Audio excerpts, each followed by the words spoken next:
Welcome to Silicon Valley Asian Business Talk. So hello, everyone.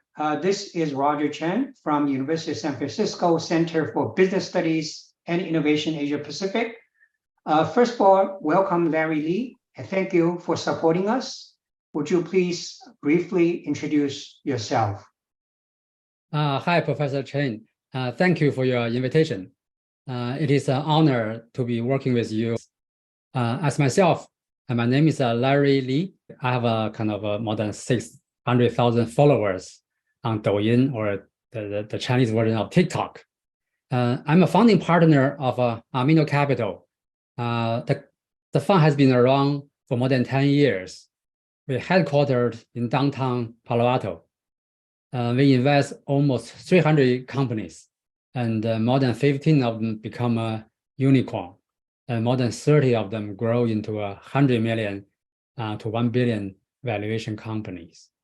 We have quite a few partners who has been working together with me on the fund, Amino Capital. We are very technical. Most of them has a PhD in science and engineering. Myself, I have a master degree. That's why I have a called Master Lee, but now this name is not may not be politically correct. So we need to think about a better English name. Very fortunate we got on the Midas list last month, which is like the Oscar for investors.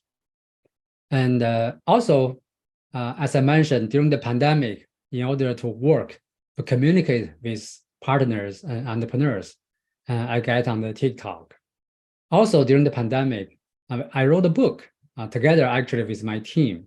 The title is The Logic of Investment. It's published by Tsinghua publisher. It was written last year actually, but during the pandemic, it was published early this year. Discussion topic: we invest in founders with these traits and indicators. Because you are a very successful venture capitalist, and in audience, a lot of people are interested in knowing, as a VC, what's your investment thesis or investment philosophy relating to generative AI companies? Because that reflects your view about what kind of companies have future, what kind of companies don't. So tell us your Amino Capital's philosophy or thesis relating to investing in generative AI space. Okay. That's a very good question. So we touched bases a little bit just now.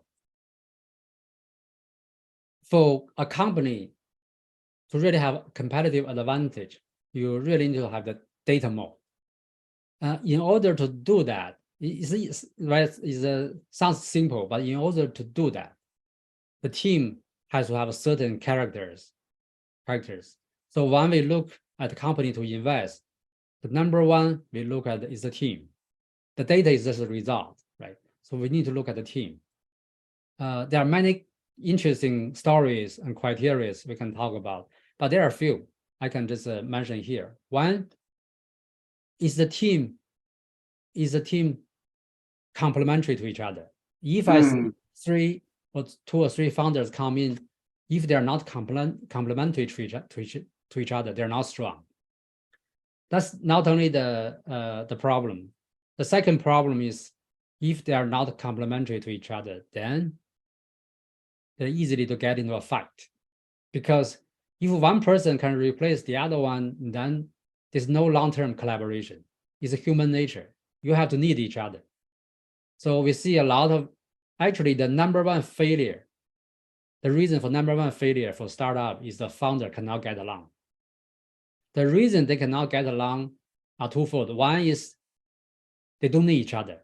Secondly, they don't know each other long enough. They haven't fought before. They haven't worked together for some time before. So it's easy to split. One team split is different than divorce, right? The divorce, you can still split your asset, right? Somebody has a house, the other one has a car. But when entrepreneur divorce, they just destroy the company because they start to fight and all those legal costs and cost millions. So the company just is over, it's done. Nobody wants to invest and nobody wants to work for them, it's done. So number one is the team. Our team can work together. That's number one. So that's why we look at the team carefully, because for early stage, we don't have a lot of information about their product, how many people, yeah, they can do, right? So we look at the team, number one. Based on this one, we discover very interesting things. If three people come in, if one of them speak with accent, they have a much better chance to be successful because they are very diversified. Oh, that's not a joke. That's a real. Yeah, we'll have. That's a big topic. So why a team with immigrants, especially with the recent immigrants, will be much more successful than three guys that have been never go anywhere else. That's a big topic, but that's an interesting thing we want to share. Yeah, if three people come in without speaking with accent, I'm concerned. So complementary. That's a so-called complementary. Yeah. So that's a number one. Number two is adaptive. So I don't want people to just fixed-minded, because they really have to be flexible, right? As a startup, you experience so many difficulties, so many hurdles, so many unknowns. You got to be flexible.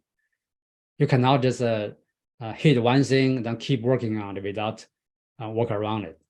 So that's the thing we like about entrepreneur. If they see some problem, they try to fix it. If they cannot fix it, they work around it. Just don't just stick to it. Yeah, it's the resilience is more important. It's not that the hard way of charging ahead. No, charging ahead, that's a hero. As we talk in my TikTok show, hero cannot live too long. In all the movies, all the heroes, they are very brave, and they make themselves very visible to everybody, and yeah, they want to fight. But they cannot live too long, actually. Most of the heroes die early. As a business leader, you got to live longer because you are responsible for your employees' livelihood. You are responsible investors' money. So live long, be resilient. Don't be a hero. Yeah. So that's the two factors I look at the team. But the result is you can accumulate data. We don't like the team who just work as a consulting company. There's no accumulation. That business model has been several hundred years already. So there's no future for that so-called consulting business model where you pay by hours. You can never stop working all your life, pretty much. So consulting model is a no-no for startups, for good companies. Yeah. Actually, I have few very follow-up question. Because your comment leads to some very, very interesting point. First, I just try to confirm, because you say you like teams with, of course, that joke, people kind of with speaking accent, meaning immigrant. Mm-hmm. So is that because you felt the immigrant, you like immigrant as one of the founders because they are more diverse, and typically immigrant is more resilient? Is that the reason, the logic behind it? There is a kind of a self-selection where people want to leave their hometown and go to a place 1,000 miles away, and just they're relatively brave, right? So they're more like a self-selection. Actually, even more important, they bring their own culture, their own way of life, their own way of thinking. So that's something. I don't mean that that way of thinking, that way of life is better than American. No, I don't mean that. I mean they have something of their own. And then when they come to American, only if they really calm down and learn what's going on here, learn all the cultures, all the technologies here, then they have a two trait, right? They have Oh. tools, right? So if you come here as an immigrant, if you don't learn, if you don't study hard, if you don't try to adapt, then you have no advantage. You have no advantage. But only if you really learn from the people here locally, then you have two tools. You have two toolbox. Yeah. For people who never go anywhere else, most likely they have one toolbox. So that's what makes some immigrants more successful than others, because they have two toolbox. And of course, for people who travel a lot, been to many places, and then they have many toolbox. But that's the thing. It's not because the immigrants is smarter than the local people. No. If they learn, then they have more toolbox than the local people.